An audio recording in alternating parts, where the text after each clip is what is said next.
But if other people want to write, then be prepared for a monumental task. And I mean monumental. You have to do a lot of research, you got to do your homework, and you have to edit, and edit, and edit, you know, if you want to get it right. That's me. Other people maybe wouldn't be so particular, but I am. So. I think everybody writes in different ways. I've talked to a lot of the authors here, and everybody says, well, how do you storyboard your story out? And in all honesty, I didn't. I didn't know what the ending was going to be, except I knew the frog and the mouse were going to get married. But I didn't know what the story was, and I struggled with the beginning.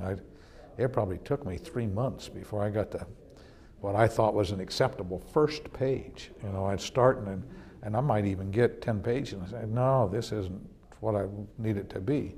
And what I would say is go on to the second chapter, because the story will unfold for you. You can always go back and create the first chapters. And after I had my wife who was a retired English teacher. I had her read the story, and she didn't like the first chapter. And didn't think it grabbed attention enough, and I went back and I revised things, even until the very day I submitted the manuscript I was making some revisions to it. I reread my manuscript probably 15 times, looking for errors, English errors. And I would tell you my book is real clean, but there is one typo error in there. I've got the word imagine instead of imagination. And I must have read that 15 times. It slipped by me every time until about 2 months ago when I was reading the book again for about the 30th time. I said, oh my God, what's this word doing here? But I think that's one of the reasons Forward Clarion Review rated the book very well, is it is well written. I don't have English or language or grammatical errors. Try very hard to keep those out of your book. And it doesn't mean you can't use an idiom. You can use some of those kinds of things as long as you don't overdo it. But write the book grammatically correct. For me, it's one thing to have a story. For me, what was really important, though, is to make my characters as three-dimensional as possible.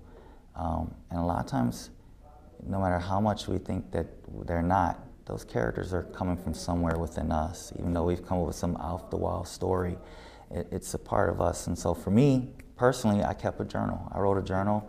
I wrote my thoughts down and things that frustrated me. And it's funny, you look at a journal and look at something I wrote 5 years ago, and it's like, oh man, was I childish back then? But it's okay, because it's still you.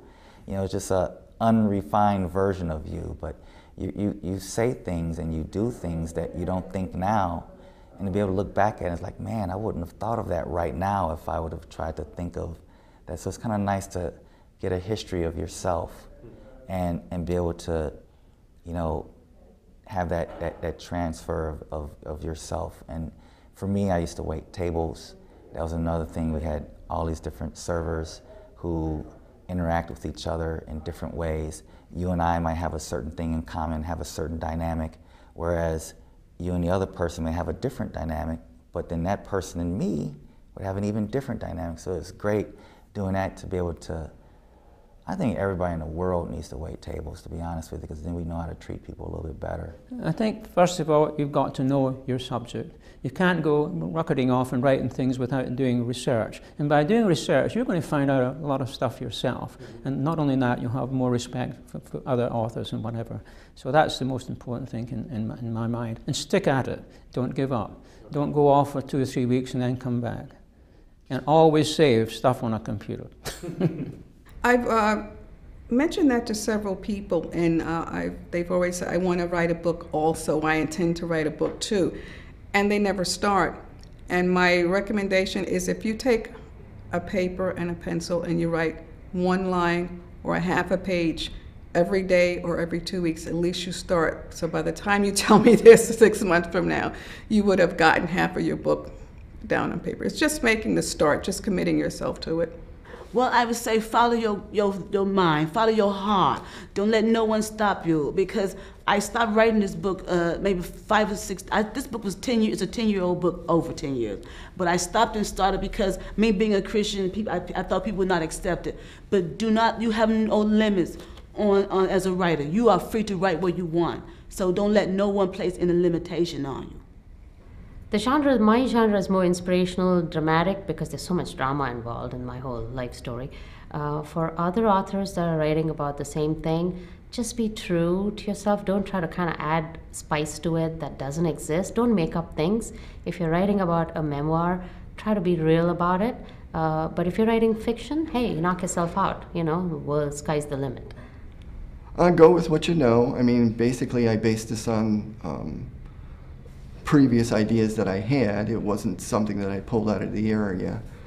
The setting of my story is actually my house. The woods that we're talking about are actually the woods behind my house, some of the other elements in the story. So basically my family's trying to figure out, well, what part of the story is true, what part is not. So go with what you know, basically. But there's many times when I would sit down to write and I was just pushing it. You know, I knew what I wanted to write. The first thing I did, of course, was to create the entire storyline, and I would typically take 2 to 3 weeks just mapping out the storyline. And then once I had that, then it was merely just kind of putting the meat on the skeleton. But if I wasn't feeling it, if I was just forcing it, what would happen if it's, let's for instance say I wrote on a Saturday, I was coming back on Sunday and just rewriting what I had written. And so I learned if it just wasn't there, to just not push it. What was coming out was garbage, and then I was just rewriting it in the first place. And so that's kind of how that worked. Stick with it. I find that everybody says that they can't write a book, they don't have time, and I disagree. I think everybody's got one book in them, and I mean it. Everybody's got one book in them. I mean it. But so, this is some advice that I read in a book, and I believe in it.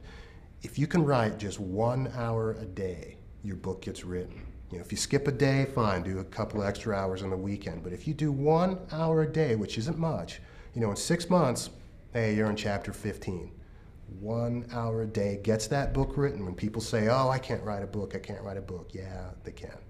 If before you write, if you have the luxury to see what the industry is looking for or what is different, try to do something different.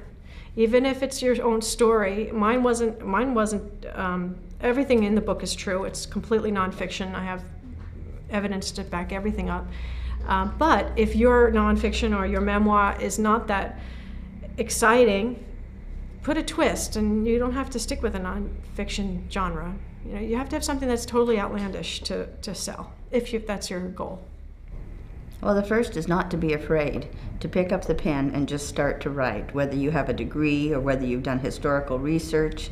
Everybody has a story to tell or knows of a story that can be told. And if you believe that you have a story to tell, just write. That is the first and hardest thing to do.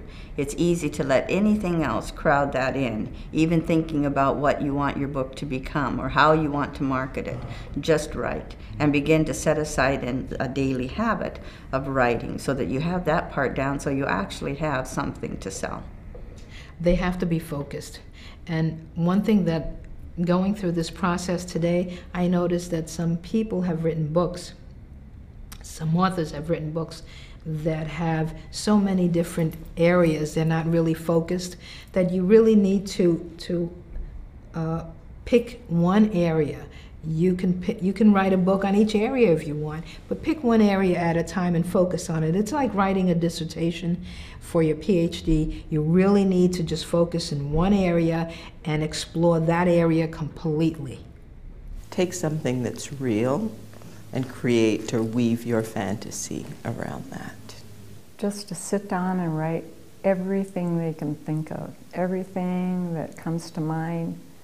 I'm one of those people who doesn't worry about the spelling or the grammar or anything as I do it, because if you don't do it right then, you lose it. There are stories that I've thought I could write that I didn't write down, and they're lost, they're gone. I love to write poetry, fun poetry, like Ode to the Cancer on my Nose. Yeah, you know, and I had this scar on my nose, and so I love to write those kind of things. It's good therapy, and it's kind of fun. And if you don't do it right now, then it's gone. You forget it. If you can have realistic characters who you feel, you have to sort of live them and breathe them and know them. You have to actually almost be them or feel like they are people you know. And I worked with the same characters for a long time. Before I published my first novel, you could say I ate, slept, and drank them for years before I actually started writing. So I felt I really knew them. And it came off in the novel. People could see that. So before you can really get in touch with your story, I think you need to get in touch with the people who you're using to act out the story. So characterization is very important.